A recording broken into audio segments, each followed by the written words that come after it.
اعوذ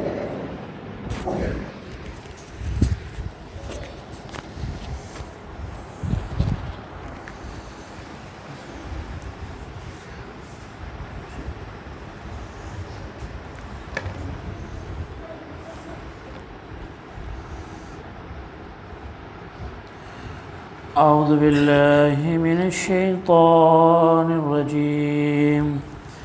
بسم اللہ الرحمن الرحیم اما السفینة فكانت لمساکین یعملون فی البحر فأردت ان اعیبها وكان وراءهم ملك يأخذ كل سفينة غصبا وأما الغلام فكان أبواه مؤمنين فخشينا أن يرهقهما طغيانا وكفرا۔ اللہ تبارک و تعالی نے اس سے پہلے کی آیت میں بیان فرمایا تھا کہ خضر علیہ السلام اور موسیٰ علیہ السلام یہ دونوں جب ساتھ میں چلے تو خضر علیہ السلام نے 3 ایسے کام کیے جو موسیٰ علیہ السلام کو بہت ہی عجیب لگا اور یہ چیزیں ان کے لیے نئی تھی، تو اس پر وہ صبر نہیں کر سکے اور انہوں نے پھر حضرت خضر علیہ السلام نے کہا کہ اب یہاں سے ہماری اور آپ کی جدائیگی ہے۔ اللہ کے رسول صلی اللہ علیہ وسلم نے فرمایا کہ میں یہ چاہتا ہوں کہ کاش موسیٰ علیہ السلام اور صبر کرتے تاکہ اللہ تبارک و تعالیٰ اور بھی ہمیں باتیں خضر علیہ السلام کے ذریعے سے بتاتا اور بھی چیزیں ہمیں معلوم ہوتی، لیکن موسیٰ علیہ السلام اس پر صبر نہیں کر سکے۔ تو اب یہاں سے خضر علیہ السلام نے کہا کہ میری اور آپ کی جدائی یہاں پر ہو رہی ہے، لیکن میں آپ کو وہ ساری باتیں بتاؤں گا جس پر آپ صبر نہیں کر سکے ہیں، ان باتوں کی حقیقت بتاؤں گا کہ میں نے ایسا کیوں کیا ہے۔ تو فرمایا اما السفینۃ فکانت لمساکین یعملون فی البحر فاردت ان اعیبها۔ تو سب سے پہلا کام انہوں نے کشتی والا کیا تھا کہ جہاں تک کشتی کا تعلق ہے کہ کیوں میں نے اس کو توڑا، اس کے تختے نکال دیے، تو اس کو بتایا انہوں نے کہ یہ کچھ مسکینوں کے، کچھ غریبوں کی کشتی تھی، اور ایک حدیث کے مطابق کہ یہ کچھ یتیم لڑکے تھے جن کے ماں باپ نہیں تھے، ان کی کشتی تھی۔ یعملون فی البحر، یہ لوگ سمندر کے اندر ہی مزدوری کیا کرتے تھے۔ فاردت ان اعیبها، تو میں نے اس لیے اس میں عیب لگانا چاہا، اس کو توڑنا چاہا، اس لیے کہ وَكَانَ وَرَاءَهُمْ مَلِكٌ يَأْخُذُ كُلَّ سَفِينَةٍ غَصْبًا، کہ اس سمندر کے اس پار میں ایک بادشاہ ہے جو ہر اچھی کشتی کو کیا کرتا ہے، زبردستی ہڑپ لیتا ہے، لے لیتا ہے۔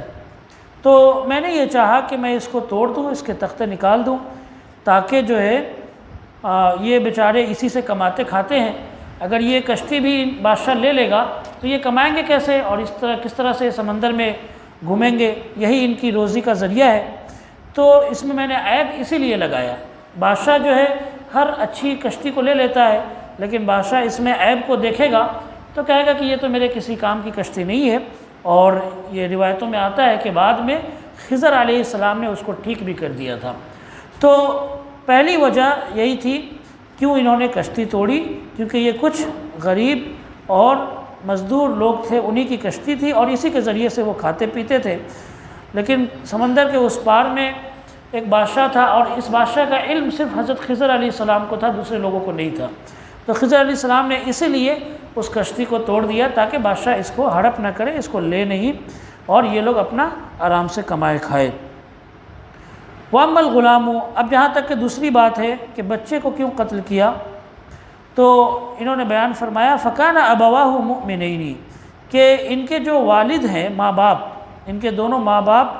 یہ کیا ہیں، ایمان والے ہیں، ان کے ماں باپ ایمان والے ہیں۔ فَخَشِينَا يُرْهِقَهُمَا طُغْيَانًا وَكُفْرًا، یہ جو بچہ ہے یہ فطرت پہ کفر کی فطرت پہ پیدا ہوا ہے، یعنی اللہ کا انکار کرنے کی فطرت پر پیدا ہوا ہے۔ اور اللہ کے رسول صلی اللہ علیہ وسلم نے حدیث کے اندر بیان فرمایا، مسلم شریف کی حدیث ہے، کہ یہ بچہ جس دن پیدا ہوا تھا اسی دن سے یہ کفر کی،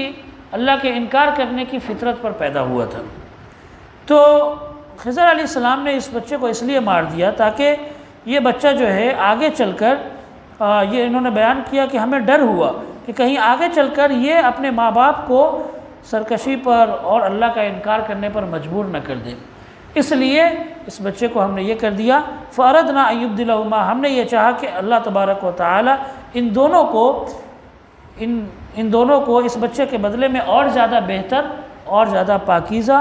اور ایسا بچہ دے جن سے انہیں زیادہ محبت ہو۔ تو تھوڑی دیر کے لیے ظاہر سی بات ہے ماں باپ ہیں تو تکلیف تو ہوگی ہی، لیکن اللہ تبارک و تعالی نے بیان فرمایا کہ ایسا ان تکرہوا شیئا وہو خیر لکم، سورہ بقرہ کے اندر کہ بہت ساری ایسی چیزیں ہیں جو اگرچہ تم ناپسند کرتے ہو لیکن وہ تمہارے لیے بہتر ہوتی ہے،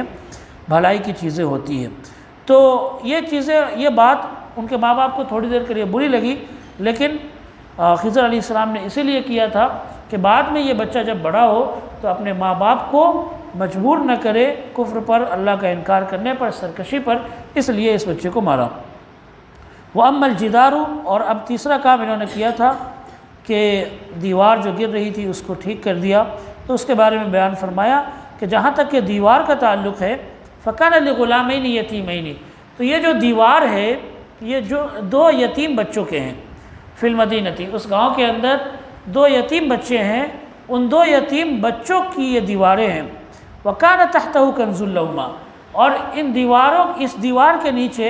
ان دونوں بچوں کا خزانہ چھپا ہے۔ وَكَانَ أَبُوهُمَا صَالِحًا، ان کے ماں باپ بہت نیک تھے، ان کے ماں باپ کیا تھے؟ بہت نیک تھے، یا ان کا والد بہت نیک تھا۔ فَأَرَادَ رَبُّكَ أَن يَبْلُغَا أَشُدَّهُمَا، تو آپ کے رب نے، یعنی خضر علیہ السلام کہہ رہے ہیں موسیٰ علیہ السلام سے کہ آپ کے رب نے یہ چاہا کہ یہ دونوں بچے اپنی جوانی کو پہنچے، وَيَسْتَخْرِجَا كَنْزَهُمَا رَحْمَةً مِّن رَبِّكَ، اور اپنے خزانے کو اللہ کی رحمت سے نکالے۔ یعنی کہ ایک تو گاؤں والے پتہ ہے سب کو کہ انہوں نے مہمانی بھی کرنا پسند نہیں کیا تھا، تو اس سے معلوم ہوتا ہے کہ گاؤں والے کتنے جو ہے فطرت کے اعتبار سے گھٹیا ہے۔ تو اگر یہ دیوار گر گئی تو پھر سارے گاؤں والے ٹوٹ پڑیں گے اور اس کے خزانے کو لوٹ لیں گے، اسی لیے میں نے یہ چاہا کہ میں اس کو بالکل ٹھیک کر دوں دیوار کو، تاکہ یہ جب جوانی کی عمر کو پہنچے، بڑے ہوں، تو آرام سے اپنے خزانے کو نکالے اور پھر اس کو استعمال کریں۔ خضر علیہ السلام نے یہ بات بھی کہی کہ ان کے جو باپ ہے، ان کا باپ نیک تھا، تو اس سے یہ معلوم ہوتا ہے کہ جو ماں باپ نیک ہوتے ہیں جب، تو ان کی نیکی کا فائدہ ان کی اولاد کو بھی پہنچتا ہے۔ یہ دیکھیں کہ ان کا باپ نیک تھا، اس کی وجہ سے اللہ تبارک و تعالیٰ نے ان کے مال کی حفاظت کی، اللہ تعالیٰ نے ان کے خزانے کو بچایا، ان دونوں بچے کے خزانے کو، کیوں؟ کیونکہ ان کا باپ نیک تھا۔ تو ماں باپ نیک ہوتے ہیں تو ان کے دنیا کے اندر بھی ان کے مال کی حفاظت اللہ تعالیٰ کرتا ہے ماں باپ کی نیکی کی وجہ سے، اور آخرت میں بھی اگر ایسا ہوتا ہے کہ ماں باپ نیک ہے اور جنت میں ان کا درجہ بلند ہے اور بچے کا کم ہے، تو اللہ تعالیٰ اس کے درجے کو بڑھا کر ماں باپ سے ملا دیتا ہے۔ یہ بات اللہ تبارک و تعالیٰ نے قرآن میں بھی بیان فرمائی ہے، اور حدیث کے اندر بھی ایسی باتیں ملتی ہیں کہ ماں باپ کی نیکی سے بچوں کو، اولاد کو فائدہ پہنچتا ہے۔ تو یہ 3 کام تھے۔ وَمَا فَعَلْتُهُ عَنْ أَمْرِي، اب اس کے بعد میں خضر علیہ السلام نے کہا کہ میں نے اس کو اپنی طرف سے نہیں کیا ہے، ذَلِكَ تَأْوِيلُ مَا لَمْ تَسْطِع عَلَيْهِ صَبْرًا، یہ ان چیزوں کی وضاحت ہے، ان چیزوں کا بیان ہے جس پر آپ کیا نہیں کر سکے؟ صبر نہیں کر سکے۔ تو خضر علیہ السلام نے یہ کہا کہ میں نے اس کو اپنی طرف سے نہیں کیا ہے، بلکہ یہ اللہ تبارک و تعالیٰ کا حکم ہے۔ تو اس سے یہ بھی معلوم ہوتا ہے ہمیں کہ خضر علیہ السلام کیا تھے؟ ایک نبی تھے، اللہ تبارک و تعالیٰ کا حکم آیا تھا ان کے پاس میں، جیسا کہ پچھلی آیت میں بھی بیان ہوا ہے، فَوَجَدَ عَبْدًا مِّنْ عِبَادِنَا آتَيْنَاهُ رَحْمَةً مِّنْ عِنْدِنَا وَعَلَّمْنَاهُ مِن لَّدُنَّا عِلْمًا، کہ